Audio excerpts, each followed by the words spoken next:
Bisakah Anda mempercayainya?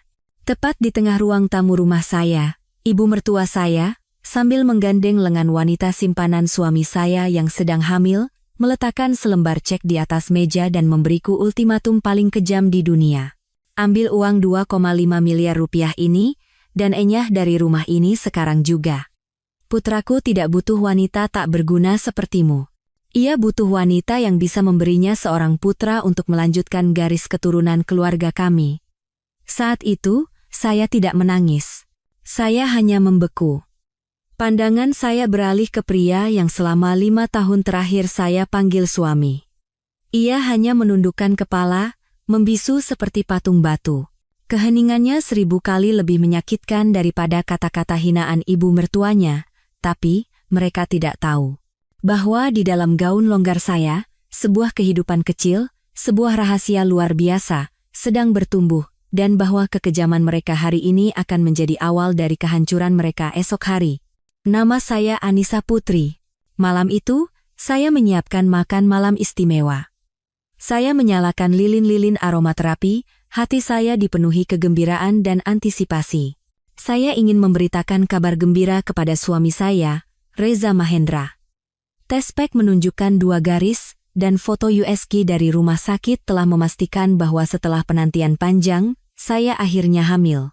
Saya pikir anak ini akan menjadi perekat cinta yang akan memperbaiki keretakan di antara kami, menghentikan racun dari mulut ibu mertua saya. Saya begitu naif mempercayai gambaran indah itu. Namun, ketika jam dinding menunjukkan tepat pukul 7 malam, pintu depan terbuka dengan kasar. Suami saya pulang, tetapi ia tidak sendiri.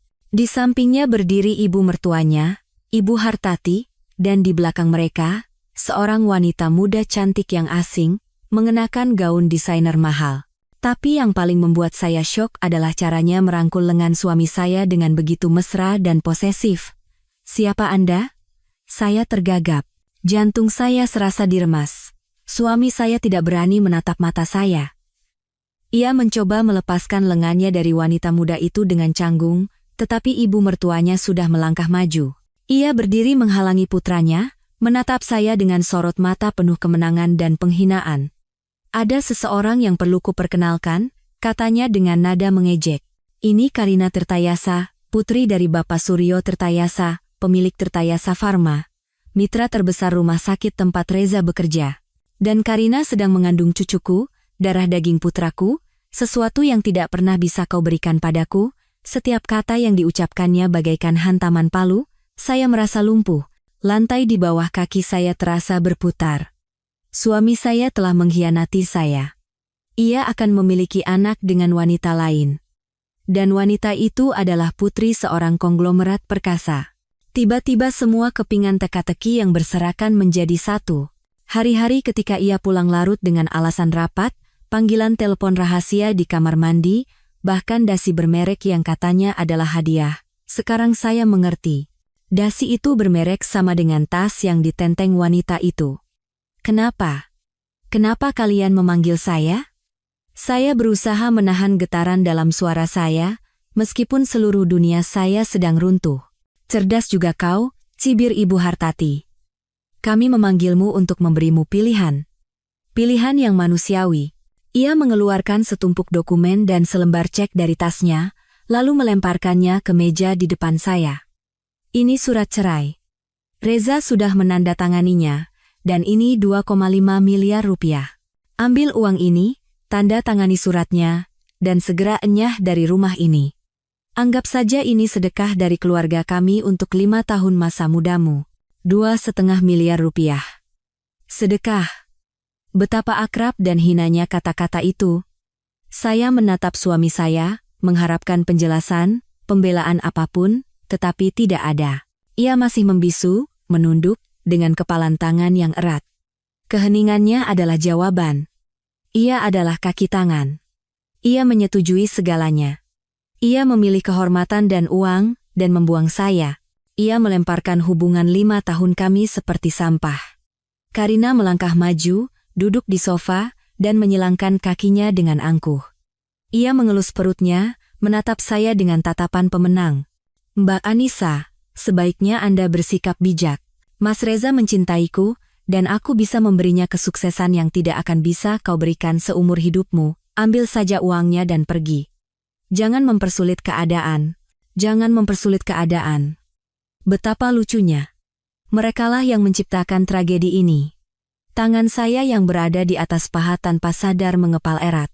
Kemudian, perlahan, saya mengangkat tangan itu dan meletakkannya dengan lembut di atas perut saya. Di sini juga, sebuah kehidupan kecil sedang tumbuh dari hari ke hari. Anak saya dan anaknya. Tetapi saya tahu saya tidak boleh mengatakan yang sebenarnya. Mengatakannya sekarang hanya akan membuat diri saya terlihat menyedihkan, seolah-olah menggunakan anak untuk mempertahankan pria yang bukan lagi milik saya.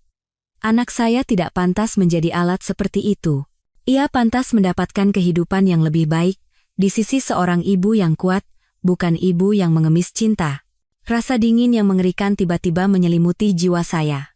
Rasa sakit berubah menjadi penghinaan, dan penghinaan memberi saya kekuatan yang aneh. Saya berdiri perlahan. Saya tidak lagi menatap mereka. Saya mengambil cek senilai 2,5 miliar rupiah dari atas meja. Ibu Hartati dan Karina menatap saya dengan senyum puas. Mereka pikir saya setuju. Tapi kemudian, di tengah keterkejutan mereka, saya merobek cek itu menjadi serpihan-serpihan kecil. Saya tidak butuh uang kalian, kata saya dengan suara tegas dan tak tergoyahkan. Cinta saya bukanlah sesuatu yang bisa dibeli dengan uang kotor kalian. Saya mengambil pena dan menandatangani surat cerai itu. Saya pergi bukan karena kalian mengusir saya. Saya pergi karena saya muak tinggal di bawah satu atap dengan manusia seperti kalian. Dengan itu, saya berbalik dan berjalan lurus ke kamar tidur. Tanpa menoleh ke belakang sekalipun. Di belakang saya mendengar teriakan Ibu Hartati. Beraninya kau, jangan menyesal nanti kalau tidak mengambil uang itu. Tidak ada penyesalan, pikir saya. Yang saya sesali hanyalah menyia-nyiakan 5 tahun masa muda saya untuk manusia yang tidak berharga. Dalam diam, saya mengemasi beberapa helai pakaian dan barang-barang pribadi ke dalam sebuah koper kecil. Saat saya menyeret koper itu menuju pintu depan, saya melewati ketiga orang itu. Tanpa sepatah kata perpisahan, tanpa satu lirikan pun, saya keluar dari rumah itu dan melangkah ke dalam malam yang dingin. Tangan saya secara naluriah berada di atas perut. Mereka tidak tahu bahwa mereka tidak hanya mengusir satu orang, tetapi 2. Dan mereka juga tidak tahu bahwa domba yang baru saja mereka injak-injak akan kembali sebagai serigala untuk merebut kembali segalanya. Pintu taksi tertutup, membawa saya dan rahasia kecil di dalam perut saya menjauh dari rumah yang pernah menjadi surga. Saya tidak menangis. Air mata seolah mengering setelah guncangan hebat itu.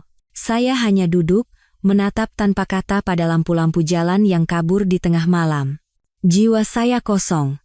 5 tahun. 5 tahun paling cemerlang dari masa muda saya persembahkan untuk cinta yang saya yakini bagai dongeng. Dan kini, yang tersisa hanyalah selembar surat cerai yang dingin dan kebenaran pahit bahwa dongeng itu adalah kebohongan sejak awal. Kenangan 5 tahun terakhir menyeruak, jelas dan menyakitkan seperti film gerak lambat. Saya bertemu Reza 5 tahun lalu, pada suatu malam di akhir musim kemarau. Saat itu, saya adalah seorang analis keuangan muda yang baru lulus kuliah dan bekerja di sebuah perusahaan sekuritas kecil. Dia adalah seorang dokter muda yang sedang menjalani tahun terakhir magangnya di rumah sakit tempat saya melakukan pemeriksaan kesehatan. Sejak pertemuan pertama, saya sangat terkesan padanya. Bukan karena penampilannya yang tampan, tetapi karena dedikasi dan kehangatan yang terpancar dari matanya. Di tengah kesibukan rumah sakit, dialah satu-satunya yang sabar mendengarkan cerita saya dan menjelaskan kondisi kesehatan saya secara rinci.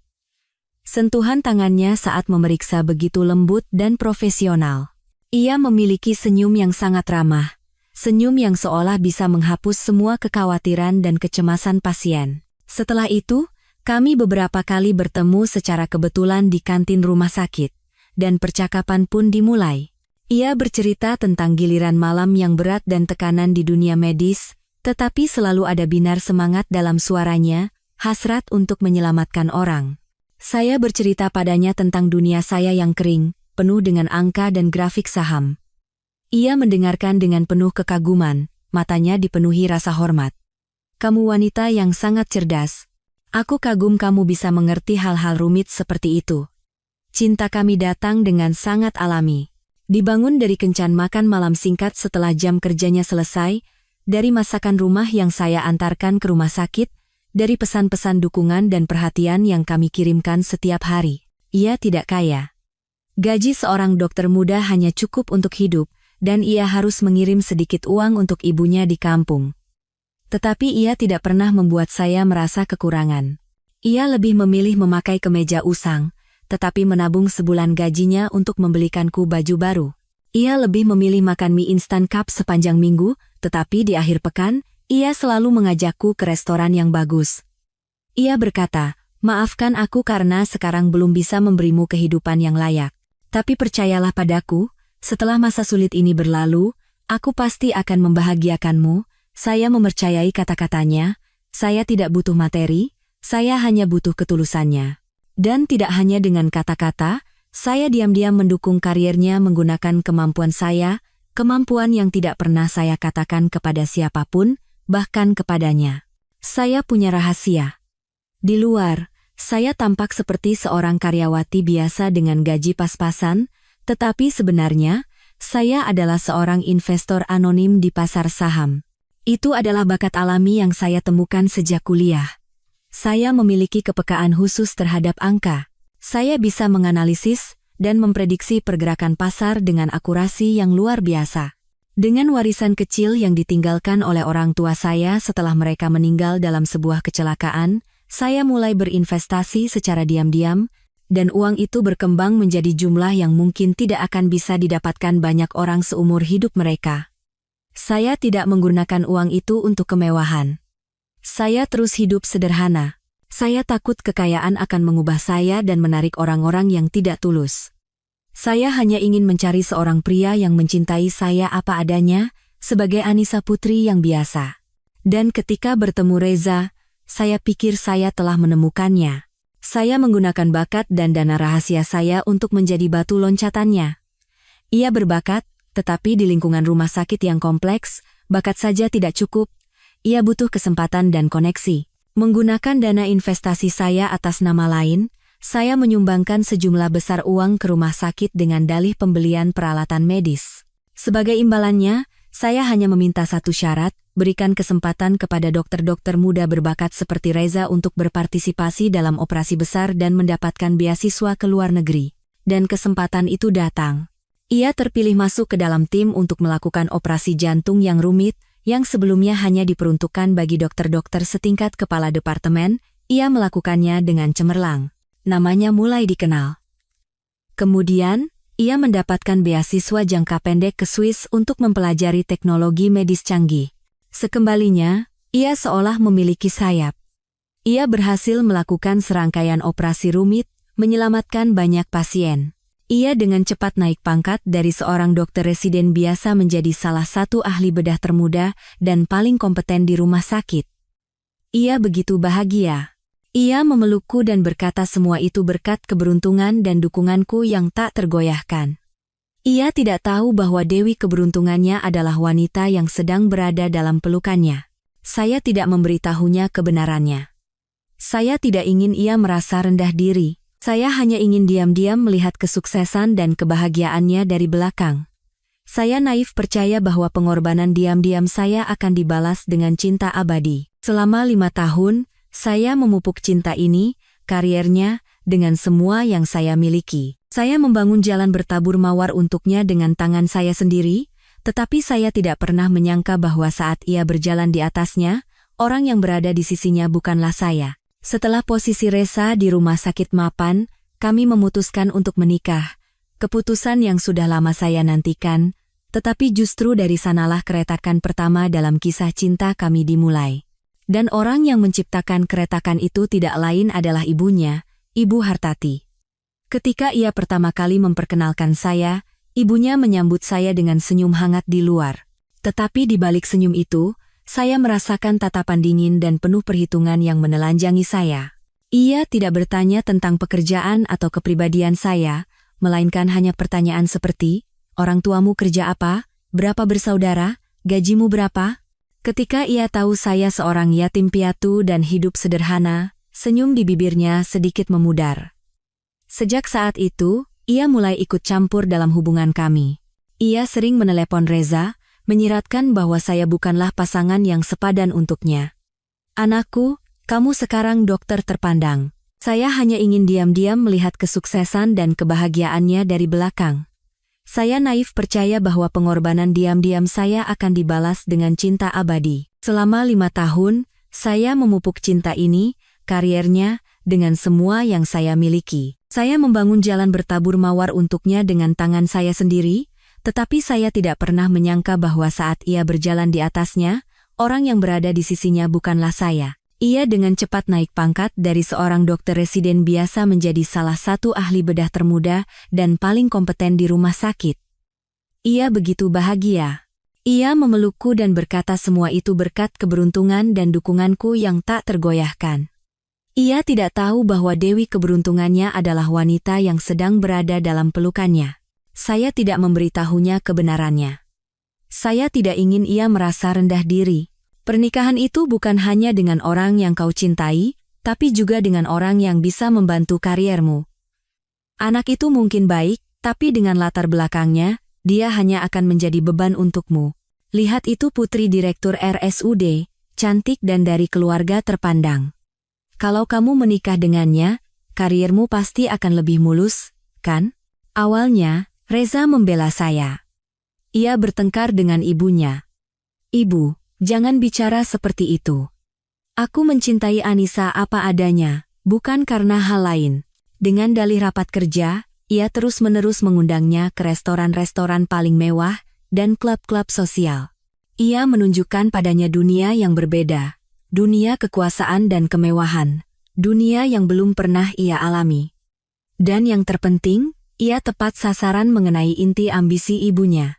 Ketika Ibu Hartati tahu bahwa Karina adalah putri seorang konglomerat, ia gembira seperti penambang emas yang menemukan harta karun. Ia melihat Karina sebagai menantu emas, kunci ajaib yang akan membuka pintu menuju masa depan gemilang bagi putranya. Ia mulai secara terang-terangan menjodohkan mereka. Ia sering mengundang Karina makan malam, bahkan memperlakukannya lebih hangat daripada anak kandungnya sendiri. Sebaliknya, terhadap saya, ia menjadi semakin kejam dan tidak ramah. Setiap kali saya ada di dekatnya, ia sengaja menyebut-nyebut Karina, memujinya setinggi langit, lalu melemparkan kata-kata yang menyakitkan ke arah saya. Beginilah wanita dari keluarga baik-baik. Cantik, mampu, punya kedudukan. Kalau saja Reza menikah dengannya, tidak perlu kerja keras di bawah orang lain, ayahnya tinggal telepon sekali, langsung bisa buka klinik pribadi yang mewah. Kata-kata itu, seperti racun, perlahan meresap ke dalam kesadaran Reza. Ia, yang berasal dari keluarga miskin dan telah berjuang begitu keras untuk mencapai posisinya sekarang, bagaimana mungkin tidak goyah di hadapan prospek yang begitu menggiurkan? Ia mulai berubah. Ia tidak lagi menolak pertemuan dengan Karina, ia semakin sering pulang larut malam. Tercium aroma parfum asing darinya. Ia mulai berbohong kepada saya. Panggilan telepon kami berkurang, pesan-pesan menjadi lebih singkat dan dingin, cinta kami tidak mati mendadak. Ia mati perlahan, dalam keheningan, ketidakpedulian, dan kebohongan. Saya menyadari semua ini.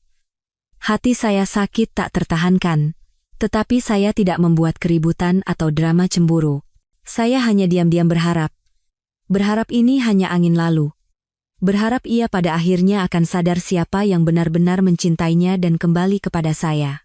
Saya naif mempercayai cinta 5 tahun kami, janji-janji yang pernah ia ucapkan.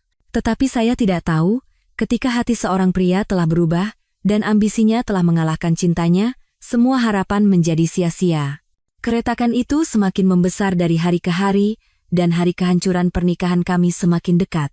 Tidak ada rasa sakit yang lebih besar daripada dikhianati oleh orang yang paling Anda cintai di dunia. Itu tidak seperti luka fisik yang akan sembuh seiring waktu. Itu seperti racun yang meresap perlahan ke dalam setiap sel, setiap jaringan, menggerogoti setiap kepercayaan, setiap harapan. Dan rasa sakit itulah yang saya alami selama beberapa bulan berikutnya. Pernikahan saya tidak runtuh dengan ledakan besar. Ia mati perlahan dalam ketidakpedulian, kebohongan, dan pengkhianatan. Reza, pria yang pernah saya anggap sebagai pusat dunia saya, kini telah menjadi orang yang sama sekali berbeda. Ia bukan lagi dokter yang hangat dan tulus. Ia telah terseret ke dalam pusaran kemewahan dan masyarakat kelas atas yang ditunjukkan oleh Karina. Ia pulang semakin larut malam. Alasan-alasan yang ia berikan semakin dibuat-buat dan sulit dipercaya, rapat mendadak, operasi darurat, makan malam dengan mitra penting. Tapi saya tahu, di balik alasan-alasan itu, tersembunyi pertemuan-pertemuan romantis dengan Karina. Saya tidak sengaja melihat foto-foto yang diunggah oleh teman-teman Karina di media sosial. Mereka makan malam bersama di restoran mewah, menghadiri pesta-pesta glamor. Ia menatap Karina dengan tatapan yang sudah lama tidak saya lihat, tatapan penuh kekaguman dan hasrat untuk menaklukkan. Setiap kali melihat foto-foto itu, rasanya seperti ribuan jarum menusuk jantung saya. Tapi saya tidak membuat keributan. Saya tidak mengkonfrontasi atau menuduh. Saya hanya diam. Mungkin saya menyangkal. Saya berbohong pada diri sendiri bahwa mungkin ia terpaksa, bahwa ini hanya hubungan bisnis yang diperlukan. Saya mencoba bertahan, mencoba mempercayai sisa-sisa ikatan 5 tahun kami. Saya mencoba menjadi istri yang lebih sempurna. Saya belajar memasak hidangan yang lebih lezat. Saya membersihkan rumah dengan lebih teliti. Saya berdandan lebih cantik saat ia pulang. Saya berharap kelembutan dan kesabaran saya bisa memenangkannya kembali. Tapi saya salah, keheningan saya tidak menyadarkannya. Itu hanya memberinya keberanian untuk melangkah lebih jauh. Ia menganggap kelembutan saya sebagai kebodohan, keheningan saya sebagai persetujuan. Ia menjadi lebih berani. Ia tidak lagi bersembunyi. Ada malam-malam ketika ia pulang lewat tengah malam. Tercium aroma parfum wanita darinya, bukan aroma ringan yang biasa saya pakai, tetapi aroma asing yang mahal. Ada noda lipstik di kerah kemejanya.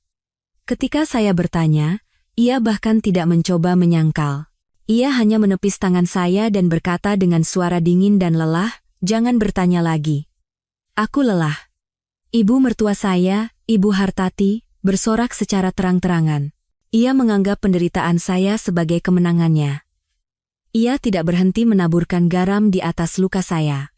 Setiap kali Karina datang ke rumah, ia sengaja memanggil saya untuk menyajikan teh, mengupas buah untuk tamu terhormatnya, seolah-olah saya adalah pelayan. Ia ingin saya melihat dengan mata kepala sendiri kemesraan antara putranya dan kekasihnya. Ia ingin saya merasakan penghinaan dan rasa sakit sampai saya pergi dengan sendirinya.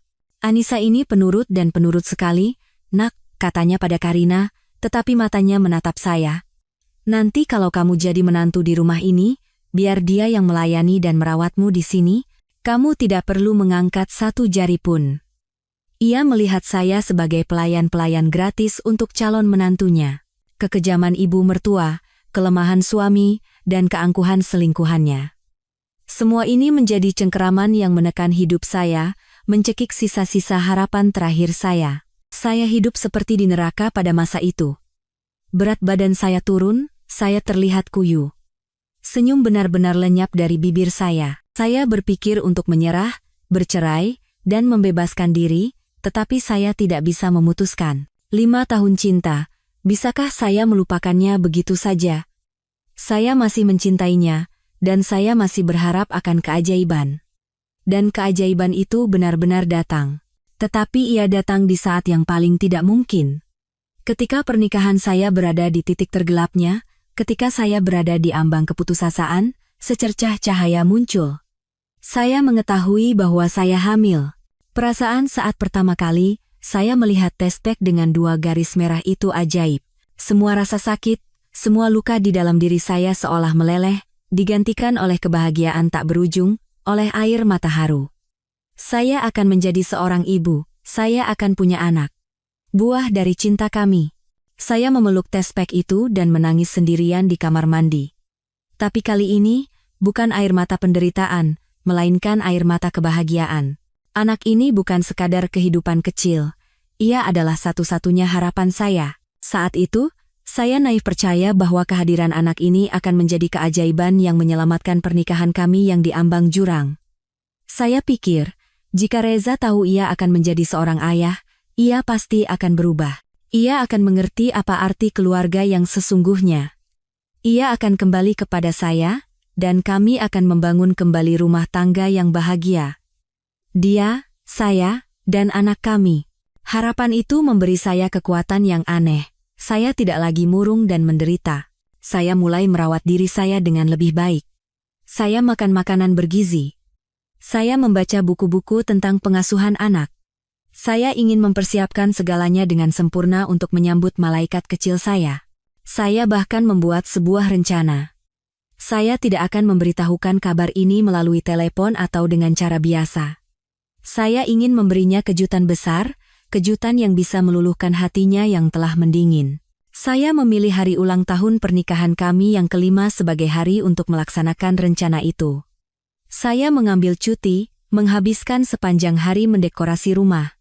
Saya membeli buket mawar kesukaannya, menyalakan lilin-lilin aromaterapi yang romantis.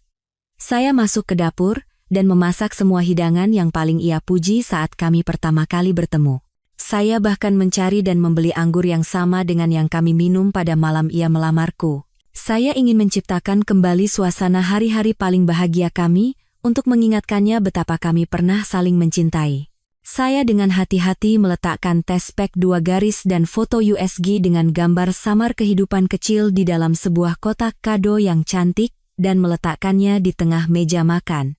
Saya membayangkan malam itu. Ia akan pulang dan terkejut dengan suasana romantis. Kami akan makan malam bersama, mengenang masa lalu.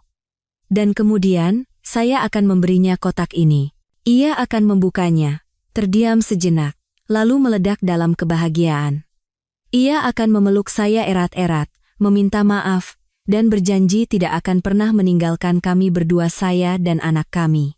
Saya melukis gambaran yang begitu indah dan sempurna di kepala saya. Saya mengenakan gaun baru, merias wajah tipis, dan duduk di meja makan, menunggu dengan hati berdebar. Pukul 7, ia masih belum datang. Saya meneleponnya, tetapi tidak diangkat. Saya mulai khawatir. Apakah ia bersama wanita itu lagi? Apakah ia lupa hari ini hari apa? Saya mencoba menepis pikiran-pikiran negatif, meyakinkan diri sendiri bahwa mungkin ada operasi darurat. Saya menunggu dengan sabar. Pukul 9. Pukul 10. Lilin-lilin hampir habis terbakar. Makanan di atas meja sudah dingin, dan hati saya ikut mendingin. Hampir pukul 11, akhirnya saya mendengar suara mobilnya di halaman. Secercah harapan kembali tumbuh di hati saya. Saya berlari ke pintu, tetapi harapan itu diinjak-injak dengan kejam. Pintu terbuka lebar. Ia pulang, tetapi tidak sendirian. Di sampingnya berdiri ibu mertua saya, Ibu Hartati, dan di belakang mereka, Karina, dengan senyum provokatif di bibirnya. Mereka datang bukan untuk merayakan ulang tahun pernikahan, tetapi untuk memberiku ultimatum, untuk secara resmi mengusir saya dari hidupnya, dari rumah ini. Ada saat-saat dalam hidup ketika waktu terasa berhenti. Bagi saya, saat itu adalah ketika ketiga orang itu muncul di ambang pintu, membawa badai yang siap menghancurkan segalanya. Saya berdiri membeku di tengah ruangan yang telah saya hias untuk ulang tahun pernikahan yang tidak akan pernah terjadi, menatap mereka seolah-olah mereka adalah orang asing. Nyala lilin yang saya nyalakan hanya semakin menonjolkan seringai ejekan di wajah Karina, kemenangan di mata Ibu Hartati, dan rasa bersalah yang menyedihkan di wajah Reza. Kotak kado cantik di atas meja, yang berisi seluruh harapan saya, seluruh kehidupan kecil saya, tiba-tiba tampak begitu tidak pada tempatnya dan tidak berarti. Pesta apa yang sedang kau adakan di sini? Berusaha mempertahankan pernikahan untuk terakhir kalinya? Ibu Hartati yang pertama kali angkat bicara. Suaranya setajam pisau, membelah keheningan yang menyesakkan. Langsung saja ke intinya. Jangan buang-buang waktu. Reza sudah memutuskan. Dia akan menceraikanmu dan menikahi Karina. Karina sedang mengandung cucu yang akan melanjutkan garis keturunan keluarga kami. Ia menganggukkan kepala ke arah Karina, dan Karina segera membusungkan perutnya. Itu seperti sebuah provokasi. Sebuah penegasan kemenangan. Cucu penerus garis keturunan. Dua kata itu menghantam jantung saya yang sudah berdarah seperti palu godam. Selama bertahun-tahun, ia menyebut saya ayam mandul, dan sekarang, ia mendapatkan apa yang diinginkannya. Saya menatap Reza, mencoba mencari reaksi apapun, sisa-sisa perasaan lamanya, tetapi tidak ada. Ia masih menunduk, menghindari tatapan saya. Keheningannya adalah pengakuan yang paling kejam. Ia telah membuat pilihannya. Ia memilih masa depan di atas karpet merah, dan ia siap membuang masa lalunya, wanita yang telah menemaninya melewati masa-masa tersulit, dan seperti yang sudah saya ceritakan, tirai pun jatuh. Ibu Hartati melemparkan cek dan surat cerai kepada saya. Karina melontarkan kata-kata penghinaan yang penuh keangkuhan, dan Reza hanya berdiri sebagai kaki tangan yang tak berdaya. Saya berdiri dan mendengarkan semuanya. Rasa sakit awal dengan cepat berubah menjadi mati rasa, lalu menjadi penghinaan mutlak. Saya benar-benar mencintai pria ini, saya benar-benar berkorban untuk orang-orang ini. Tiba-tiba saya merasa begitu bodoh. Bodoh karena terlalu mempercayai cinta yang tidak ada, bodoh karena mencoba mempertahankan pernikahan yang telah membusuk dari dalam. Tangan saya yang berada di atas paha tanpa sadar mengepal erat. Kemudian, perlahan, saya mengangkat tangan itu dan meletakkannya dengan lembut di atas perut saya. Kehangatan suci itu, koneksi itu, tiba-tiba terbangun. Sayangku, maafkan ibu karena kau harus menyaksikan adegan mengerikan ini bahkan sebelum kau lahir. Maafkan ibu karena tidak bisa memberimu ayah yang pantas. Tapi jangan takut. Mulai sekarang, kau hanya punya ibu. Dan ibu berjanji akan memberimu yang terbaik di dunia ini. Ibu tidak akan membiarkan siapapun menyakitimu. Sebuah kekuatan aneh, kekuatan cinta seorang ibu, tiba-tiba terbangun di dalam diri saya. Saya bukan lagi Anissa putri yang lemah. Saya adalah seorang ibu, dan saya harus melindungi anak saya. Saya tahu saya tidak boleh mengatakan tentang kehamilan ini. Jika saya mengatakannya, apa yang akan mereka pikirkan? Bahwa saya menggunakan anak ini sebagai senjata untuk mempertahankannya? Bahwa saya mengemis belas kasihan? Mereka bahkan mungkin tidak akan percaya ini anak Reza. Atau lebih buruk lagi, jika mereka tahu ini anak laki-laki, mereka mungkin akan mencoba merebutnya dari saya. Tidak, saya tidak bisa membiarkan anak saya tumbuh di lingkungan beracun seperti itu. Saya harus pergi. Saya harus membawa anak saya jauh dari orang-orang ini. Air mata terakhir jatuh, air mata yang mengubur cinta saya. Saya mengangkat kepala dan menatap lurus ke arah mereka. Tidak ada lagi rasa sakit di mata saya, hanya tekad yang dingin. Saya merobek cek itu, menandatangani surat cerai, dan mengucapkan kata-kata terakhir yang penuh penghinaan. Lalu saya berbalik, dan masuk ke kamar tidur. Saya tidak membawa apa-apa selain tas tangan berisi dokumen-dokumen penting. Saat melewati mereka, saya bahkan tidak melirik. Sejak saat itu, mereka mati bagi saya. Saya keluar dari rumah itu dan melangkah ke dalam malam yang dingin. Saya tidak menoleh ke belakang. Masa lalu ada di belakang saya. Di depan saya. Terbentang jalan yang sama sekali baru. Jalan yang harus saya lalui sendirian. Tapi saya tidak lagi sendirian. Karena saya tahu, saya membawa kehidupan kecil yang berharga di dalam diri saya. Sumber motivasi saya. Air mata telah tumpah, tetapi tidak menenggelamkan saya. Air mata itu telah membersihkan semua ilusi, semua kelemahan, dan melahirkan kembali seorang Anissa putri yang baru, yang lebih kuat, lebih bertekad, dan siap menghadapi badai apapun.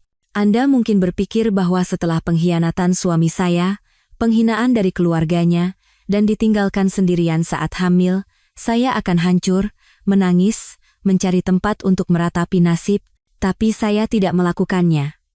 Saya sudah cukup menangis, sudah cukup menderita. Malam itu, saya tidak pergi ke rumah teman manapun, saya juga tidak menyewa kamar hotel murah. Saya memanggil taksi eksekutif dan menuju ke sebuah alamat yang tidak akan pernah bisa ditebak oleh Reza dan keluarganya, Menara Signature Jakarta di kawasan SCBD, sebuah kompleks hunian paling mewah dan mahal di Jakarta, tempat yang hanya bisa ditinggali oleh para konglomerat sejati. Saya masuk ke lobi yang megah, dan langsung menuju lift pribadi menuju penthouse. Saat saya menggesekkan kartu magnetik hitam saya, lift itu membawa saya ke lantai paling atas. Pintu lift terbuka. Di hadapan saya terbentang sebuah apartemen penthouse 2 lantai seluas hampir 350 meter persegi, dengan desain yang mewah dan berkelas, serta dinding kaca raksasa yang menyuguhkan pemandangan seluruh cakrawala malam Jakarta yang berkilauan seperti sihir. Inilah rumah saya yang sebenarnya. Apartemen yang saya beli dengan uang hasil jerih payah saya sendiri, tetapi tidak pernah saya tinggali karena pemikiran naif ingin membangun rumah dari nol bersama suami saya. Sekarang saatnya mengungkap rahasia terbesar dalam hidup saya. Saya bukan seorang analis keuangan biasa dengan gaji pas-pasan. Itu hanyalah sebuah kedok, sebuah peran yang saya ciptakan untuk diri saya sendiri. Sebenarnya, saya adalah seorang investor profesional di pasar saham, seorang maestro anonim di dunia keuangan. Kemampuan analisis dan prediksi bawaan saya, digabungkan dengan warisan kecil dari orang tua saya, telah memungkinkan saya untuk diam-diam membangun sebuah kerajaan besar sejak saya masih kuliah. Saya tidak memiliki perusahaan raksasa, tetapi aset saya mungkin lebih besar dari seluruh kekayaan Tirtayasa Pharma milik keluarga Karina, tapi saya selalu menyembunyikannya. Saya memilih kehidupan yang sederhana, bahkan sedikit bersahaja. Saya takut uang akan mengubah saya, takut akan menarik orang-orang palsu dan egois. Saya selalu mendambakan cinta sejati yang datang kepada saya karena diri saya sendiri, bukan karena harta saya. Dan saya pikir Reza adalah pria itu. Saya siap melepaskan segalanya, setuju untuk hidup di balik topeng kesederhanaan demi bersamanya. Tapi saya salah. Itu adalah kesalahan terbesar dalam hidup saya. Malam itu, berdiri di tengah penthouse mewah saya tidak lagi merasakan sakit, hanya ironi yang pahit. Saya telah melepaskan seluruh kerajaan saya untuk menjadi Cinderella. Dan pada akhirnya, pangeran yang saya pilih justru membuang saya dengan kejam. Tapi tidak apa-apa. Cinderella kini telah kembali ke istananya, dan kali ini, ia tidak akan naif lagi, ia akan menjadi seorang ratu. Hal pertama yang saya lakukan bukanlah menangis. Saya menelepon Pak Darmawan, seorang ahli keuangan terbaik yang saya pekerjakan bertahun-tahun lalu, dan asisten paling terpercaya saya. Pak Darmawan, kata saya, dengan suara dingin dan tegas. Aktifkan rencana B. Tarik semua investasi. Semua dukungan tidak langsung yang telah kita berikan kepada RS Harapan Bangsa dan secara pribadi kepada Dr. Reza Mahendra selama 3 tahun terakhir. Tarik segera dan seluruhnya. Kedua, saya menelepon sebuah agensi layanan premium. Saya meminta mereka untuk membentuk tim terbaik untuk saya, yang terdiri dari dokter kandungan spesialis terbaik, ahli gizi pribadi, instruktur yoga prenatal, dan asisten rumah tangga profesional. Saya berkata kepada mereka, saya hanya mau yang terbaik dari yang terbaik, biaya bukan masalah. Dan terakhir, saya berdiri di depan cermin besar, menatap bayangan diri saya. Saya bukan lagi Anissa Putri, yang sederhana dan biasa. Saya telah kembali menjadi diri saya yang sebenarnya, seorang wanita yang mandiri, kuat, dan berkuasa. Saya meletakkan tangan saya di atas perut, tempat kehidupan kecil saya sedang tumbuh. Sayang, mulai sekarang, kita berdua akan memulai hidup baru. Kehidupan di mana tidak ada yang bisa meremehkan kita, tidak ada yang bisa menyakiti kita. Ibu akan memberimu yang terbaik di dunia ini. Keesokan harinya, seorang Anissa Putri yang sama sekali baru telah lahir. Saya tidak lagi murung atau kehilangan cahaya. Saya memulai program perawatan kehamilan yang paling ketat dan ilmiah. Saya membaca buku, mendengarkan musik klasik, melakukan yoga. Saya mengubah penthouse saya menjadi surga ketenangan bagi kami berdua. Saya memutuskan semua hubungan dengan masa lalu. Nomor telepon lama saya buang, saya tidak lagi menghubungi teman-teman kami bersama. Bagi mereka, Anissa Putri telah lenyap. Saya pikir saya akan hidup damai, melahirkan, dan membesarkan anak saya sendirian. Tetapi takdir sepertinya masih ingin bermain-main. Takdir telah menyiapkan sebuah pertemuan yang tak terduga untuk saya dan mereka. Sebuah pertemuan di mana peran akan sepenuhnya terbalik, dan bukan saya, melainkan merekalah yang harus menundukkan kepala. Burung Phoenix memang bangkit dari abunya. Sementara saya memulai hidup baru sebagai ibu tunggal dalam kemewahan dan kedamaian, di tempat lain, orang-orang yang telah menyingkirkan saya dari kehidupan mereka dengan gembira memulai babak baru yang mereka anggap sempurna. Sebulan setelah saya pergi, sebuah pernikahan yang paling mewah dan megah di Jakarta digelar. Mempelai prianya tidak lain adalah mantan suami saya, Reza Mahendra, dan mempelai wanitanya, tentu saja, Karina, sang putri emas yang mengandung putra penerus keluarga. Pernikahan mereka menjadi acara besar yang diliput oleh semua majalah gosip dan sosialita. Orang-orang mengagumi kemewahan upacaranya, gaun pengantin senilai miliaran rupiah, dan iring-iringan supercar yang membentang beberapa kilometer. Orang-orang mengeluh-elukan kisah cinta yang ditakdirkan antara seorang dokter berbakat dan seorang nona dari keluarga terpandang. Mereka melukiskan sebuah dongeng modern di mana tidak ada tempat untuk mantan istri miskin seperti saya. Saya melihat foto-foto itu dari layar komputer di penthouse mewah saya. Senyum cerah Reza, pose kemenangan dan sombong Karina, dan wajah Ibu Hartati yang berseri-seri. Hati saya tidak bergetar sedikit pun. Saya tidak lagi merasakan sakit atau cemburu. Hanya rasa geli. Bisakah kebahagiaan yang dibangun di atas kebohongan dan pengkhianatan bertahan lama? Dan seperti yang saya duga, kehidupan Reza setelah menikah tidaklah seindah yang ia bayangkan. Ia mendapatkan semua yang ia inginkan. Saya melihat foto-foto itu dari layar komputer di penthouse mewah saya. Senyum cerah Reza, pose kemenangan dan sombong Karina, dan wajah Ibu Hartati yang berseri-seri. Hati saya tidak bergetar sedikit pun. Saya tidak lagi merasakan sakit atau cemburu. Hanya rasa geli. Bisakah kebahagiaan yang dibangun di atas kebohongan dan pengkhianatan bertahan lama? Dan seperti yang saya duga, kehidupan Reza setelah menikah tidaklah seindah yang ia bayangkan. Ia mendapatkan semua yang ia inginkan. Ibunya, Ibu Hartati, gembira bukan main. Ia pindah ke villa mewah yang dihadiahkan oleh keluarga menantunya kepada putranya. Ia memiliki pelayan, diantar oleh sopir. Sepanjang hari ia pergi ke spa, berbelanja, dan menghadiri pertemuan sosialita kelas atas. Di mana-mana, ia membanggakan putra berbakatnya dan menantu emasnya. Ia berada di puncak keangkuhannya. Tetapi di balik fasad glamor itu, tersembunyi sebuah kebenaran yang tidak nyaman. Reza memang menjadi direktur klinik, tetapi di mata keluarga istrinya, ia selamanya adalah seorang pria yang menumpang hidup, seorang pria dari keluarga miskin yang berhasil karena istrinya. Ayah mertuanya, Suryo Tirtayasa, adalah seorang yang sangat otoriter dan patriarkis. Ia secara terang-terangan meremehkan menantunya. Semua keputusan di klinik, dari personalia hingga keuangan, harus melalui persetujuannya. Reza hanyalah seorang direktur boneka, sebuah mesin kerja di bawah kekuasaan ayah mertuanya. Di meja makan keluarga, ia terus-menerus diceramahi dan ditegur oleh ayah mertua dan saudara-saudara iparnya. Kamu harus tahu diri. Tanpa keluarga ini, kamu hanyalah seorang dokter biasa yang tidak berarti.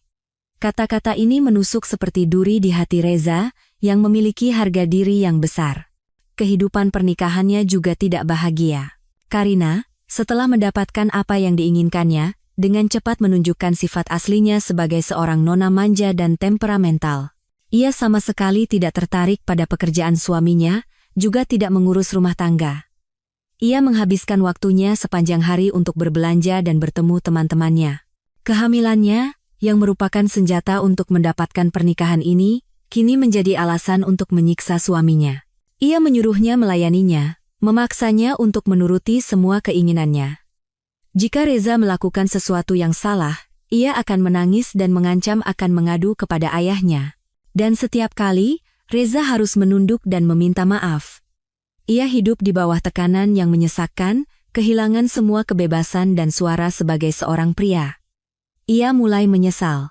Pada malam-malam yang larut, ketika Karina sudah tertidur lelap, ia sering pergi ke balkon dan merokok sendirian.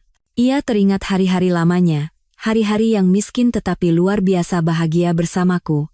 Ia teringat makan malam sederhana tetapi hangat. Ia teringat kelembutan, pengertian, dan pengorbanan diam-diam saya. Ia menyadari bahwa ia telah kehilangan hal yang paling berharga, tetapi sudah terlambat.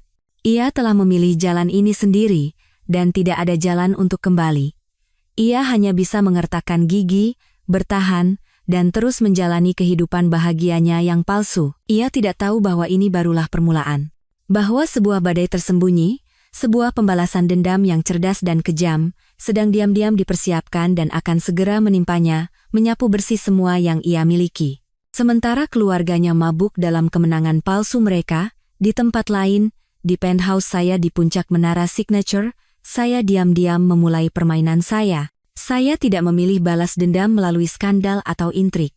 Bagi saya, cara-cara seperti itu terlalu primitif dan hanya akan merendahkan diri saya. Saya akan membalas dendam, tetapi dengan cara yang berbeda, lebih cerdas, lebih menyakitkan, dan lebih kejam. Saya tidak hanya akan merebut kembali apa yang telah hilang dari saya akan menghancurkan seluruh kerajaan mereka dengan senjata yang sama yang mereka gunakan untuk menggoda suami saya, uang dan kekuasaan. Sebagai seorang investor anonim, seorang maestro di pasar keuangan, saya memiliki semua kemampuan untuk melakukannya. Rencana saya dikembangkan dengan sangat hati-hati dan presisi, dengan bantuan tim ahli keuangan terbaik saya. Target saya bukan hanya klinik kecil Reza, tetapi seluruh sistem ayah mertuanya seluruh kerajaan Tirtayasa Pharma. Saya tahu inilah akarnya, sumber kekuatan mereka semua. Jika saya memotong akar ini, seluruh pohon akan layu dan mati. Pukulan pertama saya bukanlah serangan langsung. Itu adalah pengambilalihan rahasia, sebuah badai yang terbentuk dari ombak-ombak kecil. Saya meminta tim saya untuk menganalisis seluruh rantai pasokan Tirtayasa Pharma dan klinik premium Mahendra. Saya menemukan kelemahan terbesar mereka, ketergantungan mereka pada pemasok peralatan medis dan obat-obatan spesialis dari luar negeri. Mereka hanya memiliki beberapa pemasok eksklusif. Inilah tumit Achilles mereka. Melalui dana investasi saya, melalui serangkaian transaksi rumit yang melibatkan anak perusahaan dan menyembunyikan identitas saya memerintahkan untuk memulai kampanye pengambilalihan saham-saham di perusahaan-perusahaan pemasok tersebut. Itu adalah pertarungan yang mahal, tetapi uang bukanlah masalah bagi saya. Hanya dalam 2 bulan, saya menjadi pemegang saham mayoritas di 3 perusahaan peralatan medis terkemuka di Eropa dan 2 perusahaan farmasi raksasa di Swiss, para mitra yang tak tergantikan bagi Tirtayasa Pharma. Dengan kartu truf di tangan, saya mulai mengencangkan jerat. Sebagai pemegang saham mayoritas, saya mengajukan tuntutan baru. Saya menuntut agar perusahaan-perusahaan ini, untuk sementara waktu menghentikan pasokan peralatan dan obat-obatan generasi baru ke pasar Indonesia, dengan alasan tinjauan strategi bisnis dan pencarian mitra distribusi eksklusif baru. Tentu saja, perusahaan mitra baru itu akan menjadi perusahaan yang saya dirikan sendiri. Krisis pasokan dimulai. Klinik premium Mahendra adalah yang pertama dan paling terpukul. Mereka baru saja buka dan membutuhkan peralatan tercanggih untuk promosi, tetapi sekarang semua pesanan mereka ditolak atau ditunda tanpa batas waktu. Peralatan USG 4D yang mereka janjikan kepada pasien hanya ada di atas kertas. Obat-obatan anti kanker spesialis, produk-produk kardiologi terbaru yang mereka iklankan sebagai eksklusif, tiba-tiba menghilang dari pasar. Pasien mulai mengeluh. Mereka yang telah membayar paket kesehatan premium kini tidak mendapatkan layanan yang setimpal. Reputasi klinik yang mereka investasikan miliaran rupiah itu mulai jatuh secara drastis. Reza berlari ke sana kemari seperti laron, mencoba mencari pemasok alternatif, tetapi sia-sia. Semua pemasok utama sudah berada di bawah kendali saya. Ia tidak pernah bermimpi bahwa musuh tak terlihat yang sedang menjeratnya adalah mantan istri yang telah ia buang. Perusahaan farmasi ayah mertuanya juga tidak lebih baik. Mereka kehilangan kontrak distribusi yang menguntungkan. Pendapatan anjlok, harga saham mulai terjun bebas. Suryo Tirtayasa, yang selalu bangga dengan kekuasaannya, kini panik dan tidak bisa tidur. Ia terus-menerus mengumpat, menyalahkan Reza atas ketidakmampuannya yang membawa sial bagi seluruh keluarga. Kehidupan Reza benar-benar menjadi neraka.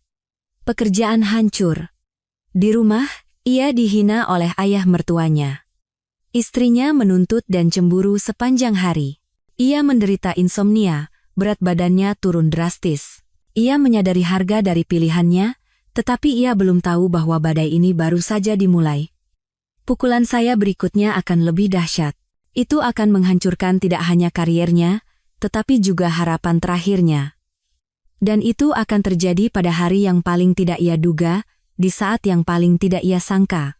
Sementara badai yang saya ciptakan diam-diam menghancurkan kerajaan keluarga mantan suami saya, di dunia lain, dunia saya sendiri, saya sedang mengalami hari-hari paling damai dan bahagia. Semua balas dendam, semua rencana pembalasan, saya serahkan kepada tim profesional saya, sementara saya sendiri mendedikasikan pikiran, waktu, dan hati saya untuk misi yang lebih suci, menjadi seorang ibu.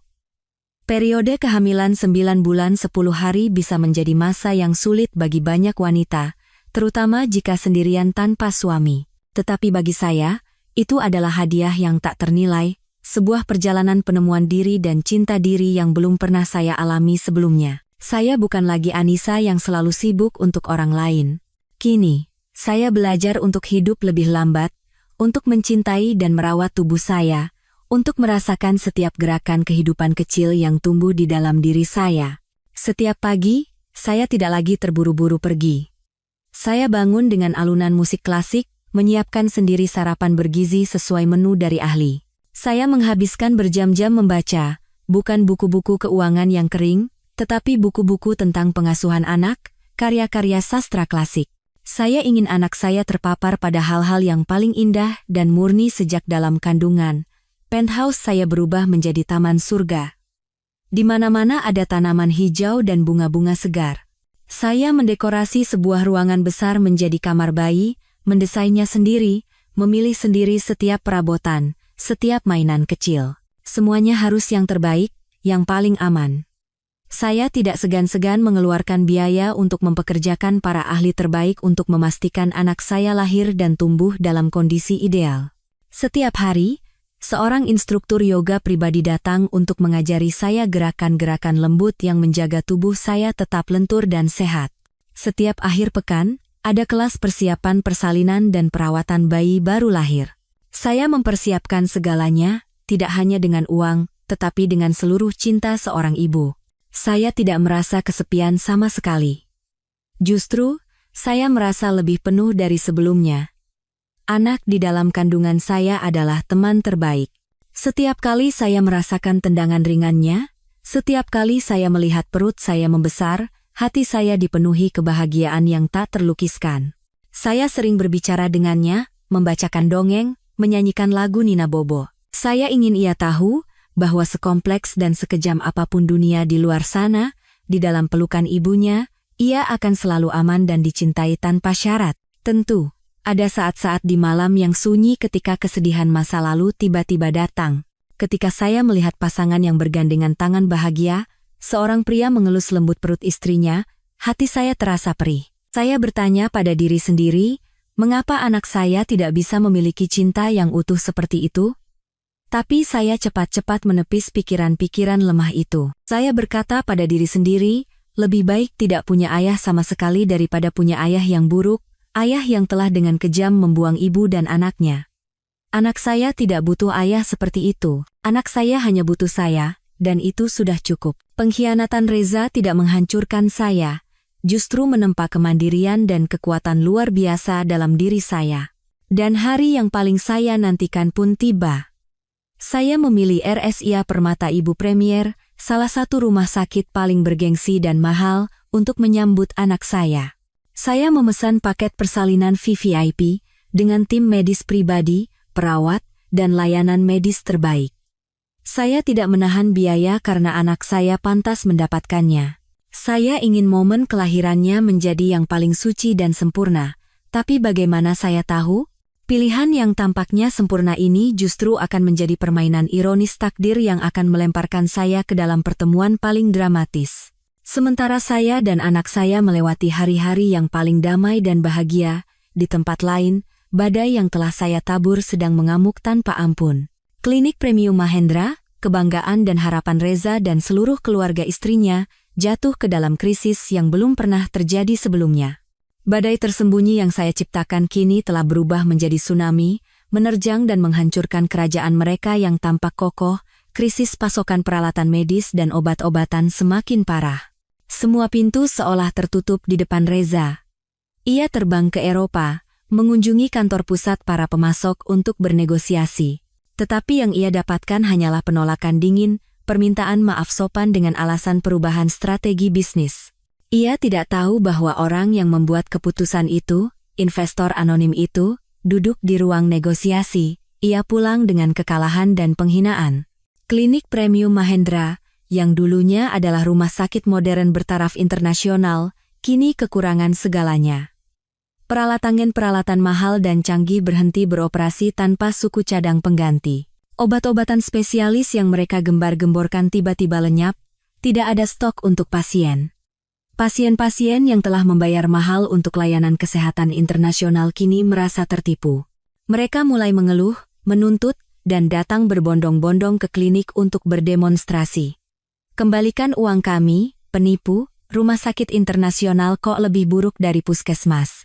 Teriakan-teriakan dan spanduk-spanduk setiap hari mengubah klinik yang bergengsi itu menjadi pasar yang bangkrut. Reputasi klinik jatuh secara drastis.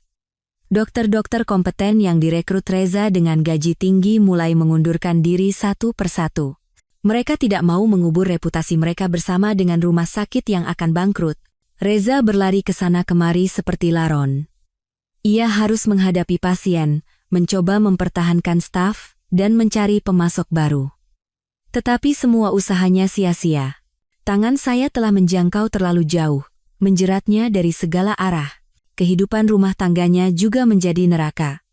Ayah mertuanya, Suryo Tirtayasa, yang telah menginvestasikan sebagian besar hartanya di klinik ini, kini terancam kehilangan segalanya.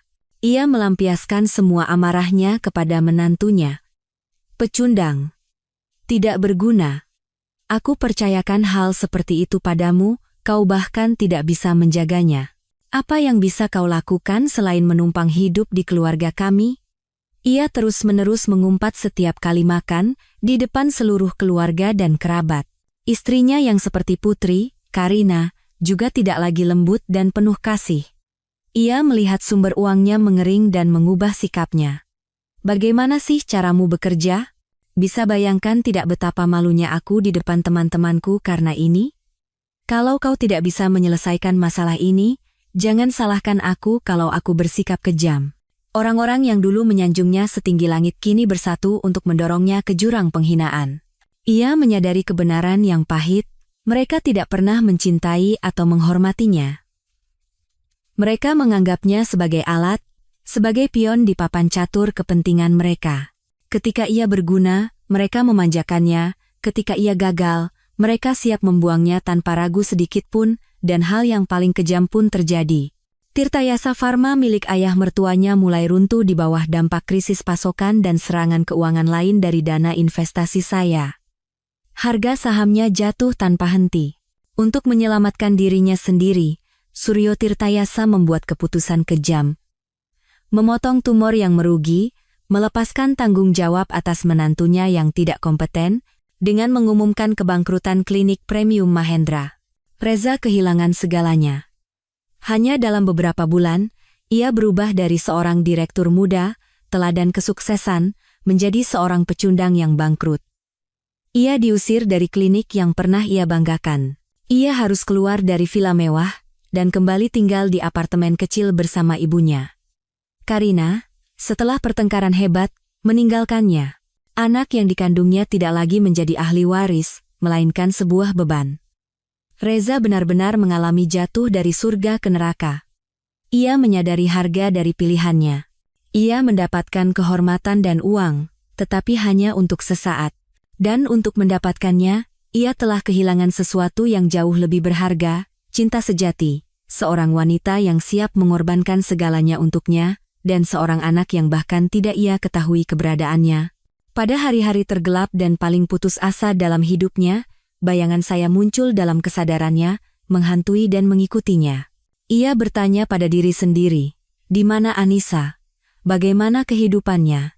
Tetapi ia tidak akan pernah bisa menebak bahwa mantan istri yang ia rindukan adalah orang yang mengatur semua tragedi dalam hidupnya. Dan takdir, sekali lagi, sedang menyiapkan sebuah pertemuan untuk mereka. Sebuah pertemuan dalam situasi yang lebih ironis dari yang bisa dibayangkan. Terkadang dalam hidup ada lika-liku yang sangat ironis. Lika-liku yang bahkan tidak bisa diciptakan oleh penulis skenario paling berbakat sekalipun. Seolah-olah kita semua hanyalah pion-pion kecil dalam sebuah permainan catur raksasa, digerakkan oleh tangan takdir yang tak terlihat. Setelah berpisah dengan Reza, saya pikir hidup kami akan menjadi dua garis paralel yang tidak akan pernah bersinggungan lagi. Saya akan menjalani hidup saya dalam kemewahan dan kedamaian dengan calon anak saya, dan ia akan menanggung akibat dari kesalahannya. Tapi saya salah. Takdir memutuskan bahwa kami masih berutang satu pertemuan lagi, satu konfrontasi terakhir dalam situasi yang lebih kejam dari yang bisa dibayangkan. Hari itu, ketika jam dinding menunjukkan tepat pukul 6 sore, saya sedang duduk dalam posisi meditasi di atas matras yoga, mendengarkan musik klasik yang lembut. Tiba-tiba, kontraksi pertama dimulai. Awalnya hanya kram ringan, tetapi dengan cepat menjadi lebih intens dan teratur.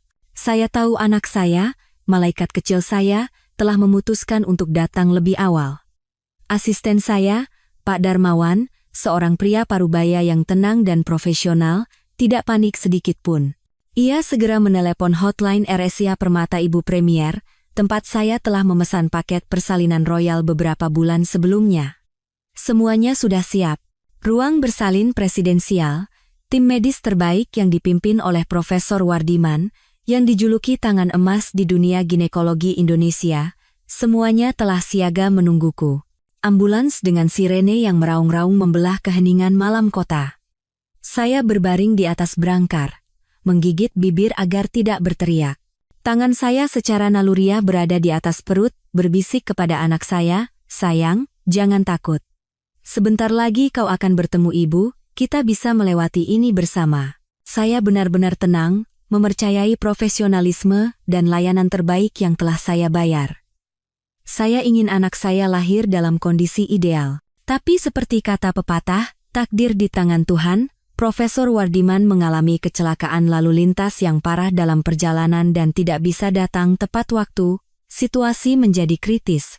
Direktur rumah sakit yang menyambut saya secara pribadi bergegas meyakinkan saya. "Jangan khawatir Bu, kami punya rencana darurat. Profesor Wardiman memang tidak ada, tapi kami akan memanggil dokter lain. Dia adalah ahli bedah dan kandungan terbaik yang baru saja pindah ke rumah sakit kami. Beliau sudah praktek bertahun-tahun di Swiss dan sangat profesional. Beliau telah berhasil menangani persalinan yang jauh lebih rumit dari ini. Percayalah sepenuhnya pada kami. Kami akan segera memanggil Dr. Reza Mahendra." Dr. Reza Mahendra. Nama yang umum itu membuat jantung saya berhenti sejenak. Mungkin saya hanya terlalu sensitif. Di tengah rasa sakit yang mendera, saya tidak punya kekuatan untuk memikirkan kebetulan seperti itu.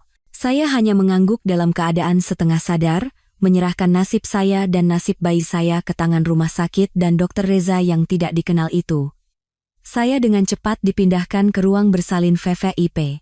Semuanya modern dan mewah, tetapi saya hampir tidak menyadarinya. Perawat-perawat mengerumuni saya. Seseorang mengukur tekanan darah saya, seseorang menyiapkan peralatan. Semuanya bekerja seperti mesin yang terprogram. Saya hanya mendengar potongan-potongan percakapan penuh kepercayaan seperti, "Untung ada Dr. Reza. Kalau bukan beliau, kasus ini tidak akan tertangani." Betul, sejak beliau datang, sudah berapa banyak persalinan rumit yang beliau tangani? Beberapa menit kemudian, pintu ruang bersalin terbuka lebar. Seorang pria dengan seragam operasi biru dan topi masuk. Wajahnya hampir tertutup masker, hanya matanya yang terlihat. Ia berjalan cepat tetapi tegas, memancarkan profesionalisme seorang dokter kepala. Ia tidak berkata apa-apa, hanya memberi isyarat kepada kepala perawat untuk meminta rekam medis saya. Ia mengambil grafik itu dan matanya yang tajam dengan cepat memindai baris-baris tulisan. Pasien Anissa Putri, 30 tahun, kehamilan 39 minggu, tanda-tanda persalinan prematur, ketuban pecah, Tidak ada riwayat penyakit khusus. Ia membaca dengan suara yang dalam dan akrab, suara yang tidak akan pernah bisa saya lupakan bahkan jika saya menjadi debu. Saat mendengar suara itu, seluruh tubuh saya menegang. Rasa sakit kontraksi seolah berhenti sejenak. Suara ini tidak mungkin kebetulan. Sambil gemetar, saya mencoba mengangkat kepala untuk melihat mata dokter itu. Mata yang masih dalam, dengan sedikit kesedihan, tetapi penuh tekad. Itu adalah mata yang sama yang telah saya tatap ribuan kali selama 5 tahun saya mencintainya. "Reza," bisik saya. Suara saya lemah, hampir tenggelam oleh suara mesin dan napas saya yang terengah-engah. Dokter itu tersentak. Ia mengangkat kepalanya dari grafik dan menatap lurus ke mata saya. Dan saat itu, ketika pandangan kami bertemu, seluruh dunia seolah berhenti. Matanya yang tadinya profesional dan dingin berubah menjadi syok dan keterkejutan yang luar biasa. Ia membeku. Rekam medis itu jatuh dari tangannya ke lantai. Kertas-kertas putih berhamburan di ruangan itu. "Anissa, Anissa." Kata-kata itu keluar dari mulutnya. Suaranya bergetar, seolah tidak percaya dengan apa yang dilihatnya. "Bagaimana? Bagaimana bisa kau ada di sini?" "Ya, dokter terbaik yang dipanggil untuk membantu, satu-satunya orang yang bisa menyelamatkan saya dan anak saya saat ini, ironisnya adalah mantan suami saya, ayah yang telah membuang anaknya, dan kini harus menerima anak itu dengan tangannya sendiri. Setelah kebangkrutan klinik pribadinya dan diasingkan oleh keluarga istrinya, bakat dan pengalamannya membuatnya mendapatkan posisi sebagai dokter bedah di rumah sakit internasional ini. Ia mencoba memulai dari awal, mencoba mengubur masa lalunya yang penuh dosa, tetapi ia tidak pernah bermimpi bahwa takdir akan memberinya pertemuan seperti ini, sebuah balasan yang kejam. Seluruh ruang bersalin tiba-tiba hening mencekam. Hanya suara teratur dari monitor detak jantung yang terdengar. Para perawat, tim medis, semuanya membeku, menatap kami, tidak mengerti apa yang sedang terjadi. Mereka tahu bahwa dokter berbakat, kebanggaan rumah sakit, dan pasien VVIP misterius ini jelas-jelas memiliki masa lalu yang sangat rumit. Reza masih membeku seperti patung. Ia menatap saya, lalu menatap perut saya yang besar. Ekspresi wajahnya di balik masker berubah dari syok menjadi kebingungan, lalu menjadi rasa malu yang tak terlukiskan. "Hamil? Kau hamil?" Ia tergagap. Satu jari menunjuk ke perut saya. Suaranya bergetar. "Berapa? Berapa bulan? Siapa? Siapa ayahnya? Kau sudah menikah lagi?" Ribuan spekulasi pasti berkecamuk di kepalanya. Ia pasti berpikir saya telah menemukan kebahagiaan baru, bahwa saya mengandung anak dari pria lain, pria yang lebih kaya dan lebih baik darinya. Rasa sakit, cemburu, dan semacam kehilangan, sebuah pelajaran, terpancar di matanya. Ia pernah membuang saya, tetapi ia tidak tahan dengan kenyataan bahwa saya sekarang memiliki kehidupan baru, kebahagiaan baru, tanpanya. Tetapi kemudian, kontraksi yang lebih kuat menghantam saya, membawa saya kembali ke kenyataan. "Ah!" teriak saya. Kedua tangan saya mencengkeram perut. Seluruh tubuh saya meliuk. Tidak ada waktu untuk menjelaskan. Tidak ada waktu untuk bertengkar dengannya. Nyawa anak saya adalah yang terpenting sekarang. "Dokter, cepat. Tolong, selamatkan anak saya." Saya menatapnya. Suara saya bercampur antara permohonan dan kebencian. Teriakan saya seperti sember air dingin yang menyiram kebingungan Reza dan membawanya kembali ke dunia nyata. Ia tersentak. Hati nurani dan tugasnya sebagai dokter mengalahkan semua perasaan pribadi. Ia bergegas memakai sarung tangan, berbalik, dan berkata dengan suara keras kepada tim medisnya. Suaranya telah kembali tenang, tegas, dan berwibawa.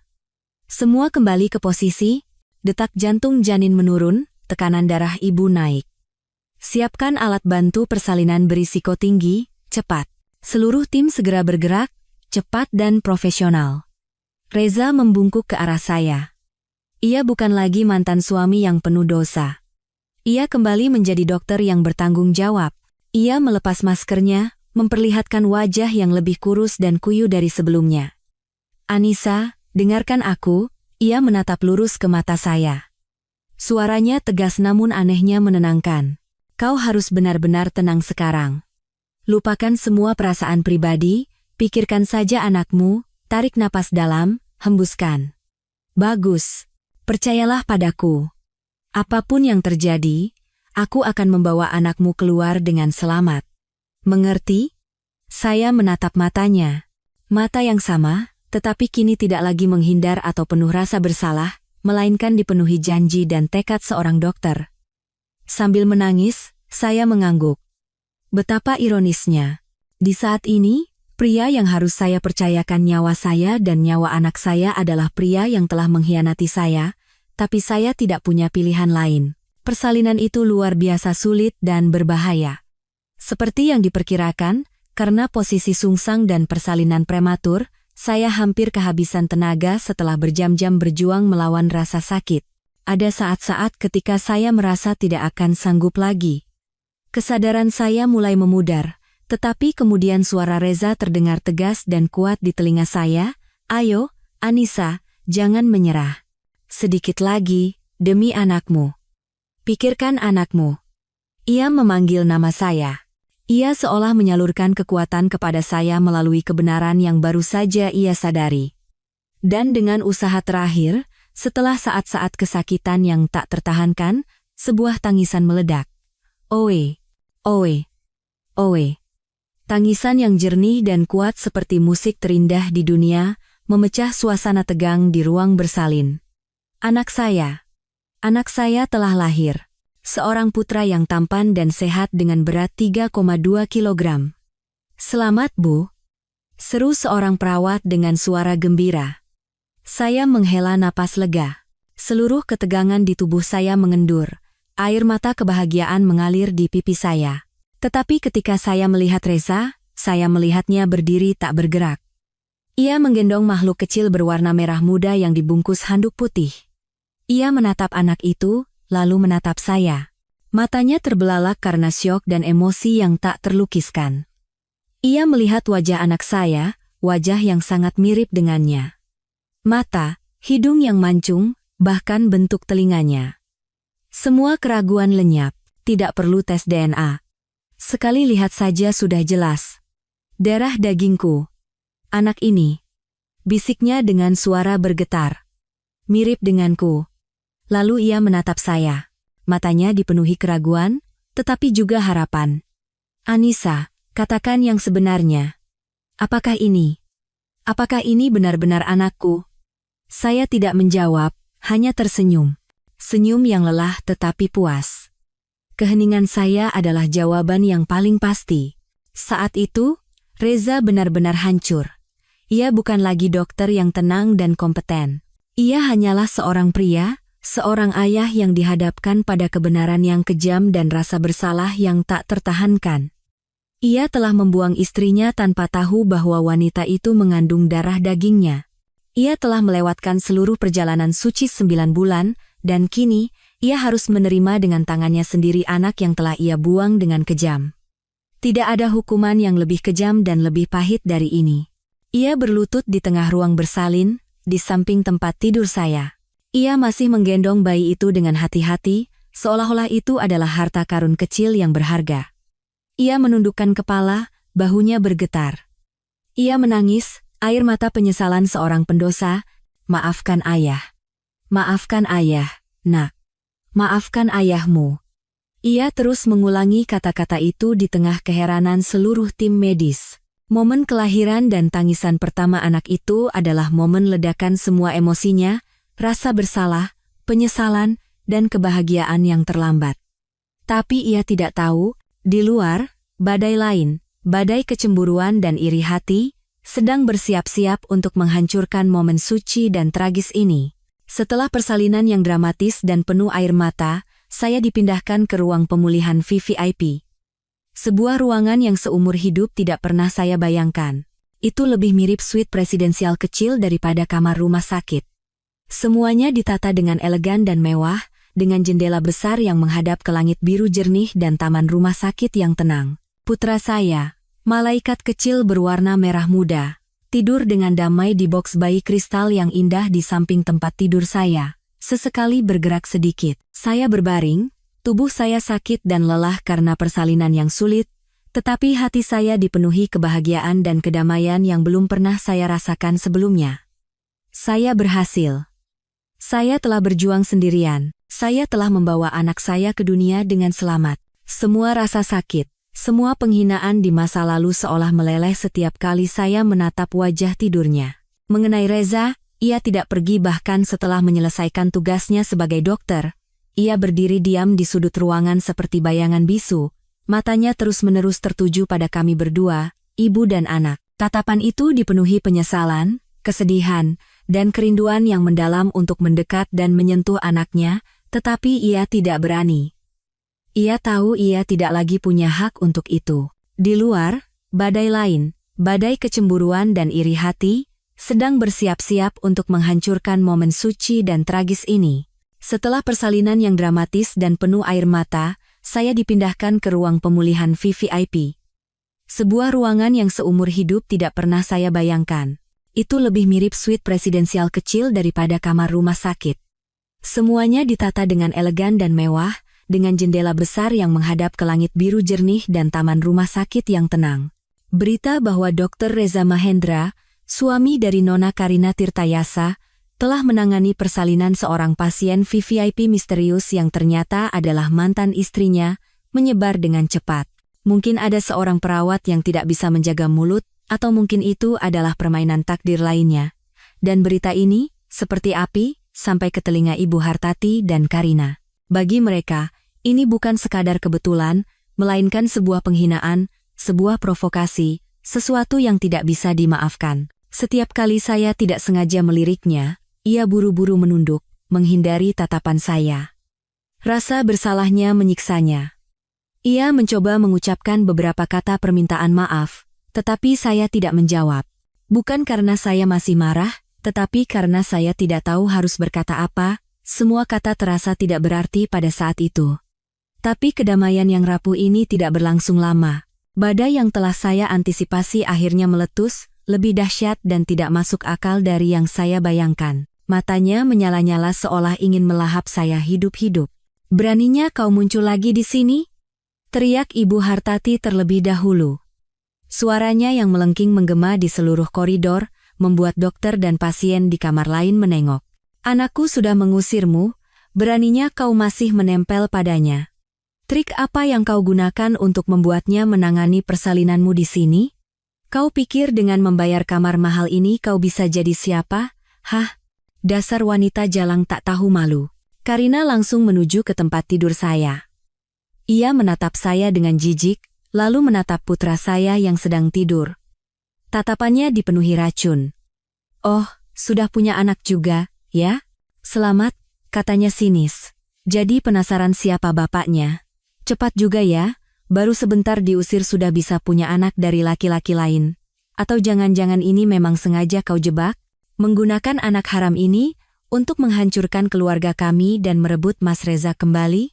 Ia menghina saya. Ia menghina anak saya yang tidak bersalah. Anak yang belum tahu apa-apa tentang pertengkaran orang dewasa. Darah mendidih di dalam diri saya. Saya bisa menahan hinaan apapun terhadap diri saya, tetapi saya tidak akan membiarkan siapapun menyentuh anak saya, bahkan dengan sepatah kata pun, saya mencoba bangkit dengan seluruh kekuatan saya. Rasa sakit pasca melahirkan menusuk seluruh tubuh saya, tetapi itu tidak seberapa dibandingkan dengan amarah di hati saya.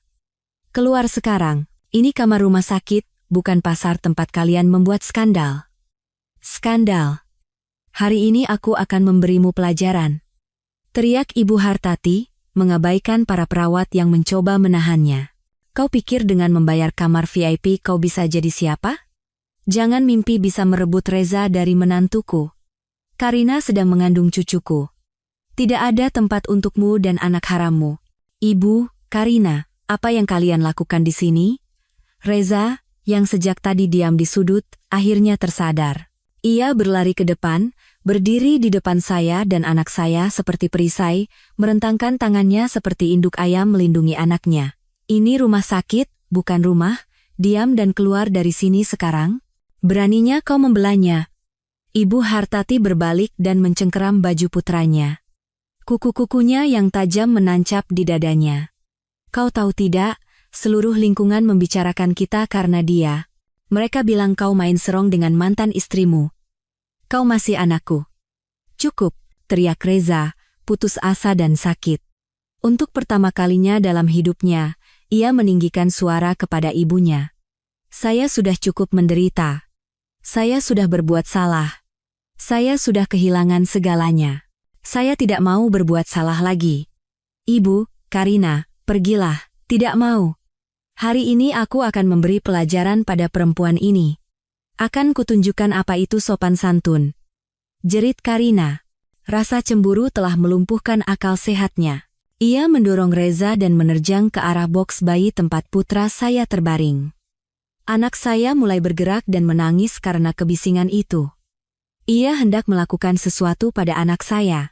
Beraninya kau? Teriak Reza dan saya serempak. Saya, meskipun kesakitan, mencoba melompat dari tempat tidur untuk melindungi putra saya.